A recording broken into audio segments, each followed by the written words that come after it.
Alors, qu'est-ce qu'on vient d'entendre? C'était quoi? Mais oui, c'était la Marseillaise. Quelle drôle d'idée de commencer avec la Marseillaise. Mais finalement, peut-être pas tant que cela. Parce que figurez-vous que c'était le 27 décembre 1917, lorsque le lieutenant James Reeves Europe a débarqué avec son régiment dans le port de Brest. Et imaginez, un 27 décembre, le port de Brest, il ne devait pas y avoir beaucoup de soleil et les bigoudins et les bigoudaines ont dû faire une drôle de tête en voyant tous ces hommes débarquer et en plus jouer la Marseillaise avec ce rythme endiablé, ce rythme si particulier. Ils sont là, ils sont représentés devant vous parce qu'ils ont littéralement bouleversé la vie du peuple français et puis après dans toute l'Europe parce que non seulement, vous le savez certainement, en 1917 on avait bien besoin des Américains, n'est-ce pas? Qu'est-ce qui se passait? C'était la Première Guerre mondiale et donc les Américains ont débarqué. Non seulement ils ont donc débarqué pour venir à la rescousse et en plus de ça, ils ont amené cette musique incroyable qu'on ne connaissait pas dans notre pays et ça a été donc le début du jazz en Europe. Aventure exceptionnelle, on parle donc à la fin de la Première Guerre mondiale, des années folles. Savez-vous en fait quelle période va durer ces années folles? Elle commence en 1900. Oh non, mais les adultes, non, quand même. Résistez un tout petit peu. Vous avez le droit à la parole que quand vous sentez que la salle vraiment se plombe parce que je n'ai pas de petite voix. Oui, en 1920, et elles vont s'arrêter. Oui, cher monsieur, à la crise de 29. Mais on va reparler de tout cela. Place à la musique, j'allais dire à la vraie musique. On avait déjà démarré, mais on y retourne.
Merci.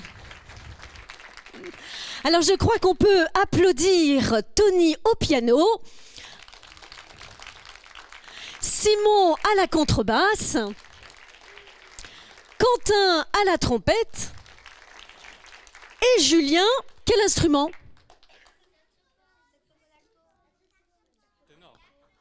Saxophone, ténor. Attention la différence. Mais on va pouvoir apprécier tous ces instruments tout au long de notre concert. Mais moi, je continue avec mes petites histoires. Et avant de regarder et de comprendre un petit peu la vie parisienne des années 20, eh bien, puisque ce fameux jazz nous vient des États-Unis, tout d'abord, un regard sur les États-Unis des années 20.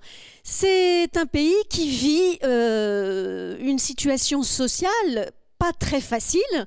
Peut-être le savez-vous. Qu'est-ce qui se passe par exemple en haut à gauche quand ces messieurs défilent avec une pancarte où il est écrit « We want beer ». Qu'est-ce que ça veut dire? On veut de la bière. Mais oui, monsieur, vous allez avoir un gage. Je ne veux plus vous entendre.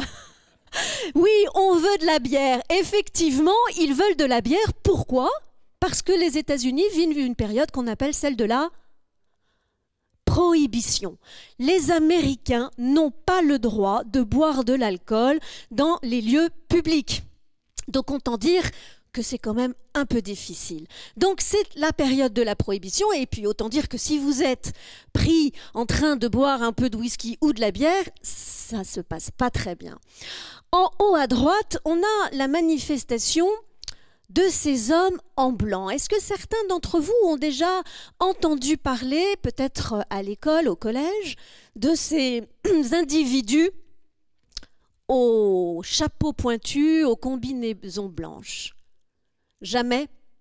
Eh bien, écoutez, on le nomme ce groupe le Ku Klux Klan. Et vous savez que l'histoire est toujours une sorte de répétition. Soyez bien vigilants toujours lorsque certaines personnes mettent en avant des idées trop radicales. Parce que le Ku Klux Klan, par exemple, eh bien, il ne voulait absolument pas que le peuple noir ait des libertés. C'était la suprématie de l'homme blanc. Et donc à cette époque-là, les Noirs ne prenaient pas les mêmes bus que les Blancs, les toilettes publiques étaient séparées, tout était absolument divisé, le peuple était divisé, et c'est très important d'être méfiant à l'égard de ces individus qui sont toujours un peu actifs aux États-Unis et dont nous connaissons parfois aussi certaines revendications. Donc le Ku Klux Klan sème la terreur dans toute l'Amérique pour le peuple noir qui se voit parfois extrêmement maltraité. Alors, en bas à gauche, on a envie de dire que ceux-là sont plus joyeux, retenons-les aussi, car c'est ça qui est extraordinaire dans tous ces musiciens, c'est parce que leur musique, eh bien, ils l'ont découverte, en quelque sorte, quand ils étaient en état d'esclavagisme dans le sud des États-Unis. Et lorsqu'ils travaillaient pour le compte d'un propriétaire d'exploitation ou de culture de coton, par exemple, eh bien, lorsqu'ils travaillaient sur ces terres, ils travaillaient bien sûr dans des conditions terribles.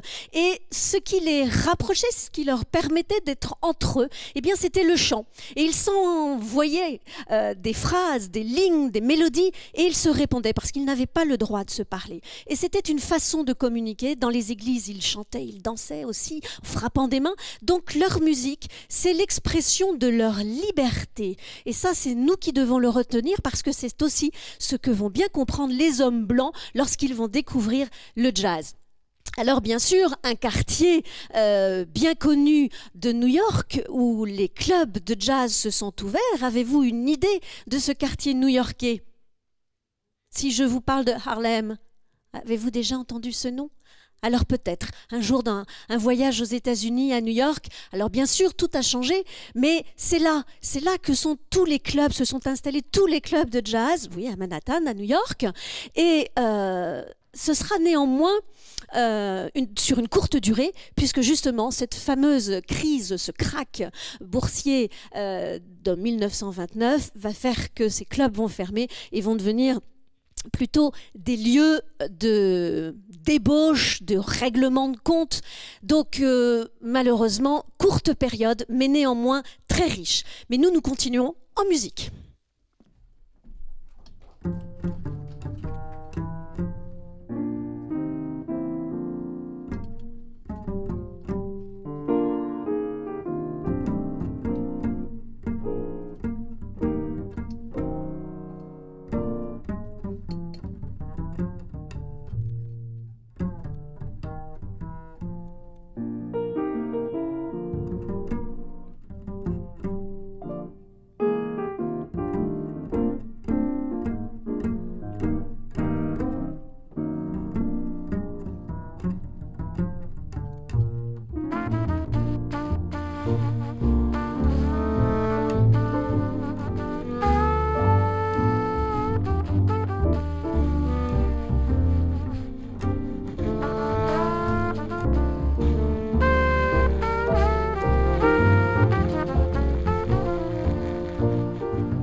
Merci.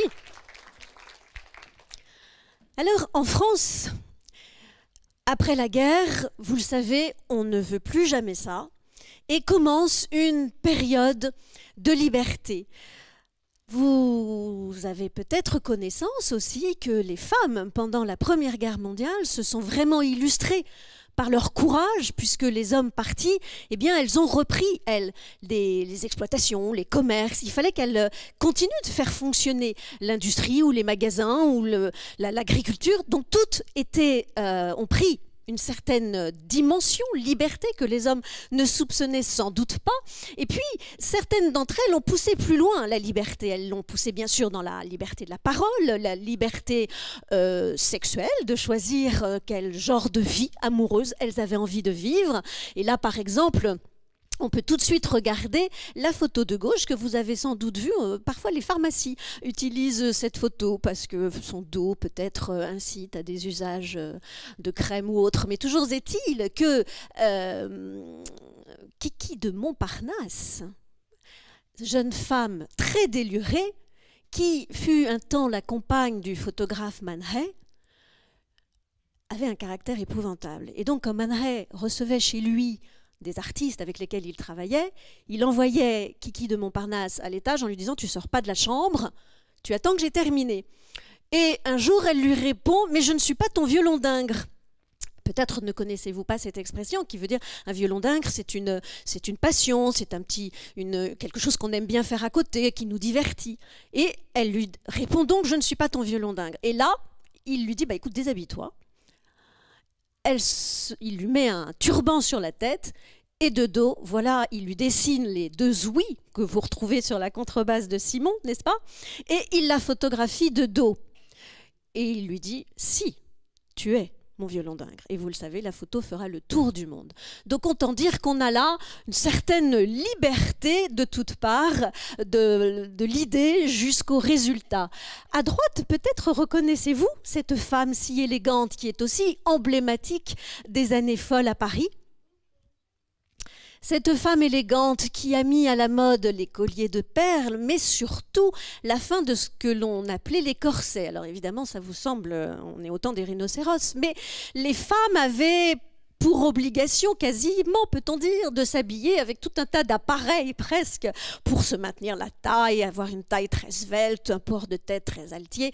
Et Coco Chanel est dit, hop là, tout ça terminé, je veux que la femme se sente libre. Et donc, elle instaure la mode des robes sans taille, et donc floues, légères, aériennes comme cela. Et alors, ce qu'elle révolutionne aussi, eh bien, c'est la coupe de cheveux. Remarquez qu'elle a les cheveux courts, comme cela, sous son petit chapeau, alors que il était encore d'usage d'avoir des jolies coiffures avec des chignons élevés sur le dessus de la tête. Donc, mesdemoiselles, quand vous choisissez chignon, pas chignon, autrefois, on ne choisissait pas. Et un jour, Coco Chanel est dans sa baignoire, ce qui était quand même un très grand privilège à l'époque. Elle se rendait à une soirée et pour chauffer l'eau, parce que, bon, on ne va pas repartir dans toute l'évolution technique, mais là aussi, l'eau chaude n'arrivait pas directement comme ça au robinet des salles de bain. Donc, elle avait un petit mécanisme électrique pour chauffer son eau, et ce petit mécanisme, semble-t-il, n'était pas très loin de ses cheveux, qu'elle avait long au moment du bain. Et elle se grille les cheveux. Bah, que fait-elle ? Devant la glace, clac, elle coupe tous ses cheveux. Et lorsqu'elle est arrivée à cette soirée, toutes les Parisiennes qui étaient là ont vu Coco Chanel les cheveux courts. C'est exactement ce qu'il faut faire. Le lendemain, elles étaient toutes en train de se faire couper les cheveux et la mode des cheveux courts était donc lancée. Donc vous voyez que Coco Chanel est à elle toute seule l'emblème de beaucoup de liberté, en tous les cas de nouveauté. Et puis cette jeune femme qui est arrivée en 1925 à Paris, qui est américaine, elle a 20 ans. Elle s'appelle Joséphine Baker. Alors elle va bousculer toutes les habitudes un peu conservatrices de la société parisienne, puisqu'il y a un grand spectacle d'organiser. Je ne vous ai pas mis la photo, je me suis dit qu'avec le violon d'Ingres, c'était déjà suffisant. Mais de la fameuse revue Nègre, et je ne ferai que citer l'habit dans lequel Joséphine Baker s'est présentée au Théâtre des Champs-Élysées avec une ceinture de banane, et tout cela se déhanchant sur des rythmes incroyables. Donc là encore, ce qui n'était jamais vu, la danse comme ça, librement, dans tout ce qu'elle a d'euphorique. Et c'est ça qui a enchanté le public. Enfin danser, enfin se laisser aller, ne plus être pris comme ça dans tout un carcan de discipline. Le peintre Kees van Dongen en a fait son portrait. Il était néerlandais et naturalisé français. C'est un artiste de la même époque. Et regardez ce coup de crayon absolument fabuleux. Voilà les années folles à Paris. On se retrouve au Bal Bullier, on se retrouve à Montparnasse, on se retrouve au Chat Noir et bientôt aussi à Pigalle. Bref, c'est une vie qu'on veut de plaisir, de jouissance, et nous continuons en musique.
Je crois qu'on peut remercier Julien au saxophone. Bravo. Allez, on l'applaudit. Vous savez, il y a des parties de solo qu'on peut applaudir. Oui, oui.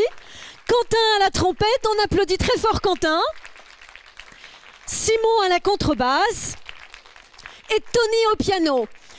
Je le fais exprès, oui, il faut que vous soyez avec eux, parce que vous avez sans doute remarqué, je ne vous parle pas encore trop de musique jazz, etc., ça viendra tout à l'heure, mais remarquez bien comme ils se répondent, comme ils se questionnent. Tout cela, c'est à l'origine ce que je vous racontais dans les plantations de coton. On répond de la même logique aujourd'hui quand des musiciens jazz jouent ensemble. Il y en a un qui donne le rythme, il y en a un autre qui donne un peu la couleur et ensuite ils se donnent des parties de solo où chacun finalement exprime ce qu'il a à dire. Et c'est ça que le jazz apporte à la société française et parisienne pour commencer. C'est justement cette façon d'aller chercher un peu au fond de soi qui est nouvelle. Il y a ces questions, ces réponses, parfois des couleurs un peu sombres. Le premier morceau, n'est-ce pas, était un peu mélodieux, un peu nostalgique. Et puis on a des airs plus enlevés, plus rythmés, donc qui expriment plus la joie, peut-être même parfois un peu la révolte. On ne sait pas. C'est un langage un peu secret, le jazz. Il ne faut pas l'oublier. N'y voyez pas que de la distraction. Il y a des messages cachés, mais parfois qu'on peut aussi saisir dans tout ce qu'il se passe à l'intérieur des notes, à l'intérieur de la couleur des notes et de ce langage secret entre les musiciens. Parcourons, quant à nous, notre chemin à Paris dans les années folles. Alors, Guillaume Apollinaire, vous me direz, n'est plus des années folles, parce qu'il est mort en 1918. Mais pourquoi je reviens à lui? Parce qu'en France, c'est grâce à lui qu'on découvre ce que l'on appelait autrefois l'art nègre, c'est-à-dire tout cet art absolument merveilleux que l'on ne connaissait pas avant, qui nous vient des pays d'Afrique, d'Océanie, et qui était un art tout à fait authentique, c'est-à-dire qu'il ne répondait pas à des commandes sociales ou d'argent ou d'esthétique. Non, l'artiste créait des statues, des masques, des visages avec ce qu'il avait tout simplement dans le plus profond de lui-même. Et Guillaume Apollinaire, eh bien, il a su voir cela. Il a découvert un jour comme ça une petite statuaire dans un garage où on recevait toute une livraison de pneus et puis au milieu de toutes ces marchandises, eh bien, il y avait une petite statue qui, pour le passant lambda, aurait été insignifiante. Et lorsque Guillaume Apollinaire l'a remarqué, eh bien, il s'en est saisi et il l'a montré aux artistes autour de lui. André Derain, Pablo Picasso. Et tous ont été stupéfaits. C'était tellement nouveau, ces courbes, ces lignes. Regardez les expositions de cet art. On a à côté de Guillaume Apollinaire une statuaire. Vous voyez ces lignes très généreuses, un petit peu comme l'esprit du portrait de Joséphine Baker tout à l'heure, avec ses grands yeux, ses grandes courbes. Eh bien voilà, en France, on a déjà connaissance de toute cette culture. Et celui qui va aussi fortement contribuer, eh bien, Paul Guillaume était un collectionneur. Sans doute êtes-vous déjà allé au musée de l'Orangerie, il y a sa collection privée. Et il contribue lui aussi fortement à rassembler tout cet art. C'est lui qui organise d'ailleurs le fameux bal dont je vous ai parlé avec Joséphine Baker. Donc lui aussi est conscient de cette extraordinaire richesse dont tous les artistes et les citoyens doivent se nourrir. Regardez ce qui est au-dessus du petit meuble derrière, c'est une autre statue.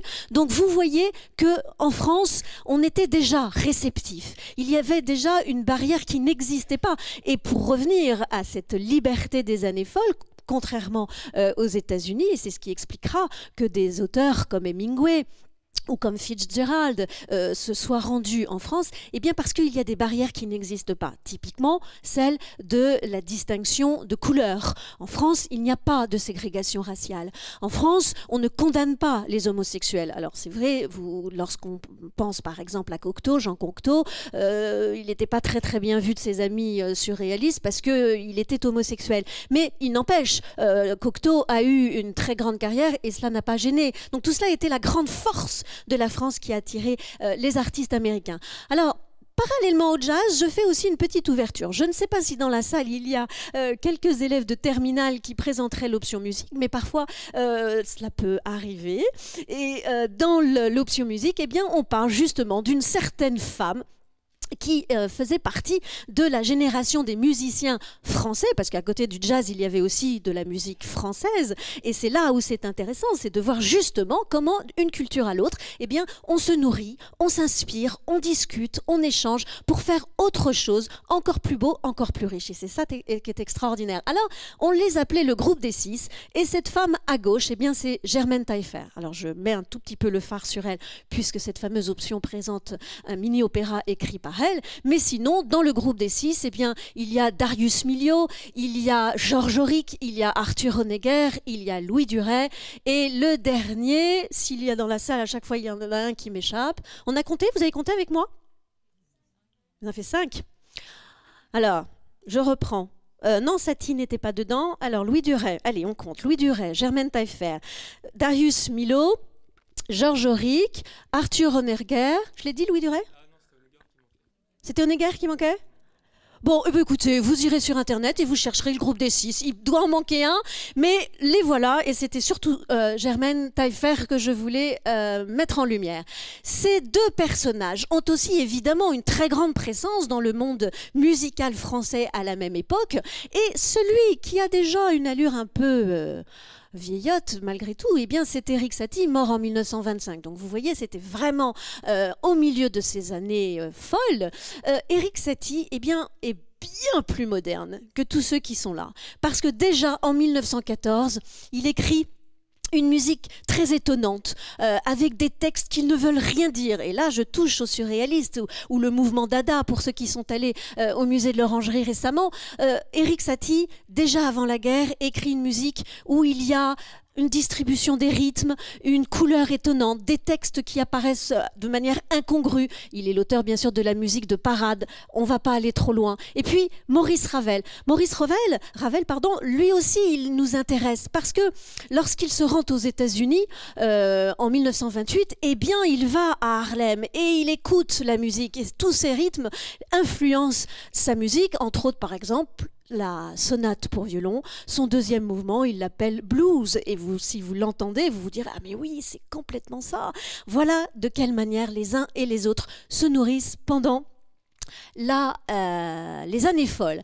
Tous ces personnages-là font aussi partie du paysage de ces années. Alors, à gauche, Cocteau et Diaghilev. Cocteau, celui dont je viens d'évoquer, une personnalité marginale pour son époque, mais ô combien richissime, car c'est lui qui a fait les soirées mondaines, qui a participé de lectures de textes où il se faisait accompagner par des musiciens jazz. Donc déjà, c'était pas pour copier, n'est-ce pas? Attention, c'était une inspiration. Ces couleurs, ces rythmes permettaient une ouverture d'esprit, et c'est cela qui a nourri les musiciens français. Jamais copier, hein, on est d'accord? Jamais copier, ça sert à rien. Il faut créer en étant inspiré de ce que l'on découvre. Et Cocteau est dans cette mouvance. Diaghilev, est-ce que vous avez déjà entendu parler de Diaghilev?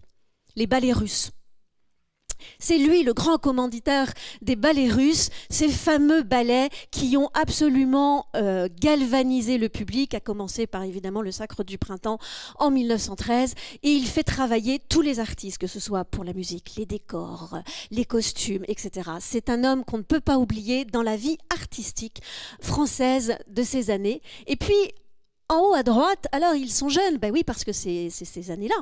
On a Cocteau à gauche, P, ça prendrait trop de place, j'ai pas voulu, et puis je me suis dit que j'allais vous demander, est-ce que vous reconnaissez celui à la mèche noire? Oui, c'est Picasso, on est d'accord. Celui qui est à droite? Oh ben Julien. Oui, j'ai vu quand même un doigt se lever. Non? Stravinsky. Igor Stravinsky fait partie aussi de ceux qui sont en Europe dans ces années-là. Évidemment, pour le Sacre du Printemps en 1913, on connaît bien aussi son Histoire du soldat en 1917.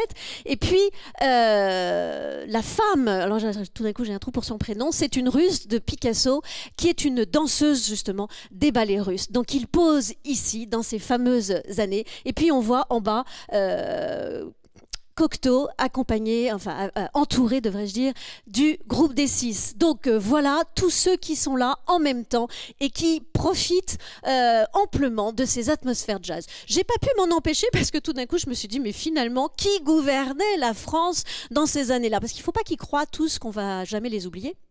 Parce que certains on les oublie franchement parce qu'ils n'ont pas forcément fait grand-chose. S'ils vous disent, ils vous disent quelque chose?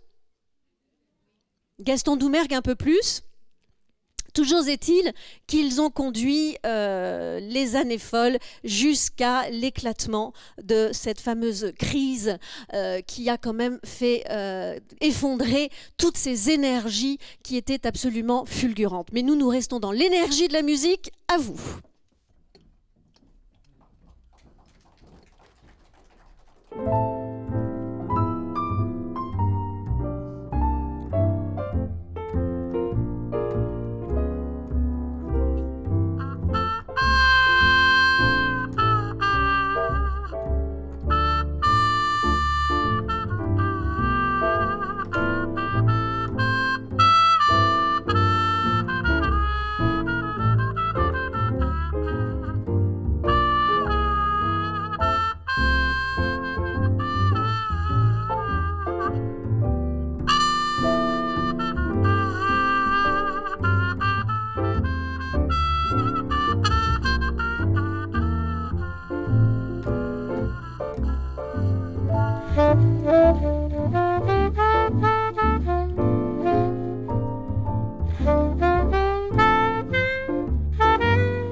Merci. Alors, celui dont on entend les musiques depuis le début de notre concert, eh bien c'est lui. Louis Armstrong, un sublimissime trompettiste. Donc ça a été un temps de stress absolu, j'imagine, pour Quentin. Est-ce que les lèvres sont fendues? Car j'ai lu que Louis Armstrong avait vraiment vécu un cauchemar une fois d'un concert où ses lèvres avaient fini par être fendues, tellement il... qu'est-ce qu'il faisait? Il serrait pour pouvoir avoir les lèvres fendues. Il pinçait. Et il jouait très fort. Alors voilà, j'ai lu, il jouait tellement fort que lorsqu'il y avait des prises de son, il fallait le mettre en arrière du reste des musiciens pour ne pas qu'il étouffe tout le reste du band. Donc, bon, c'était quand même très particulier. Alors, il fait partie de l'histoire, enfin, il rentre dans l'histoire des jazzmen de cette époque. La grande date pour tous ces musiciens, c'est 1917, dans une ville appelée Storyville, qui va devenir une base pour les militaires. Et comme elle était à l'origine un rendez-vous pour les jazzmen, donc de club, donc qu'est-ce que ça veut dire? Un peu de débauche, un peu des nuits bruyantes, bref. Et ils vont donc devoir quitter les lieux et remonter vers New York, d'où l'ouverture des nouveaux clubs et la naissance de Harlem, etc. Donc Louis Armstrong fait partie de ces musiciens qui jouaient à Storyville et puis qui se sont déplacés vers New York. Et puis bien sûr, d'un remplacement à un autre, d'un band à un autre, il attrape une révolution d'un musicien absolument incroyable. On dit qu'il avait une façon d'attaquer extrêmement nette. Je me retourne à chaque fois vers Quentin, mais peut-être que Quentin n'a pas du tout envie que je lui parle ou pose des questions, mais je me dis quand même, en tant que trompettiste, vous devez avoir reçu plus de... C'est un des musiciens les plus qui a été le emblématique du jazz, et que par sa puissance, mais aussi que c'était l'un des plus grands premier soliste, c'était vraiment le premier soliste de l'histoire du jazz. Voilà, je pense qu'il a vraiment fait naître l'improvisation aussi et la partie solo donnée à un jazzman, puisque avant ils étaient plus tous ensemble finalement à jouer, et progressivement, on rejoint ce que je vous disais tout à l'heure, où on a officialisé finalement cette prise de parole avec une vraie partie de soliste, et Armstrong a brillé de cette manière-là. Et donc il a cette renommée absolument extraordinaire, et puis aussi de parvenir à ce qu'on appelle un peu swinger sur les notes. On dit il suscitait comme ça une sorte de balancement sur les notes. Alors moi, dans ces cas-là, j'ai envie un peu de reprendre ce que vous faisiez, et puis aussi cette façon si particulière dans le jazz de battre la mesure, parce que très souvent, nous on a envie, comme bon, voilà, on tape, et à chaque fois on a complètement faux.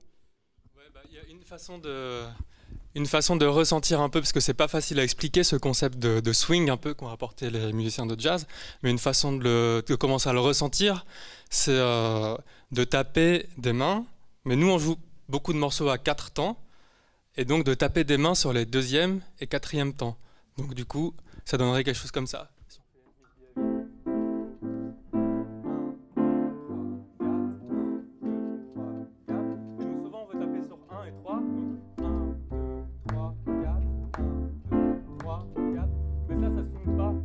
Ça swing pas. On a tout faux, moi je vous l'ai dit. Pour commencer à ressentir un peu ce swing, il faut mieux taper sur 2 et 4. 1, 2, 3, 4. Bon, Julien, on y va. Vous lancez. Là, ils sont bons.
peut-être séparer la salle. Je coupe. Oh ben, voilà, j'ai tout faux.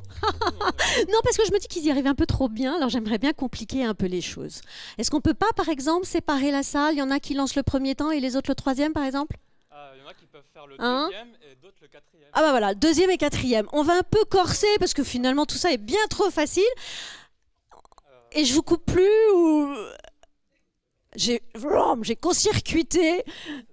Mais voilà, je me suis dit, tiens, allez, on complique un petit peu. Et allez-y.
Merci beaucoup, on remercie parce que ça y est, c'est déjà la fin.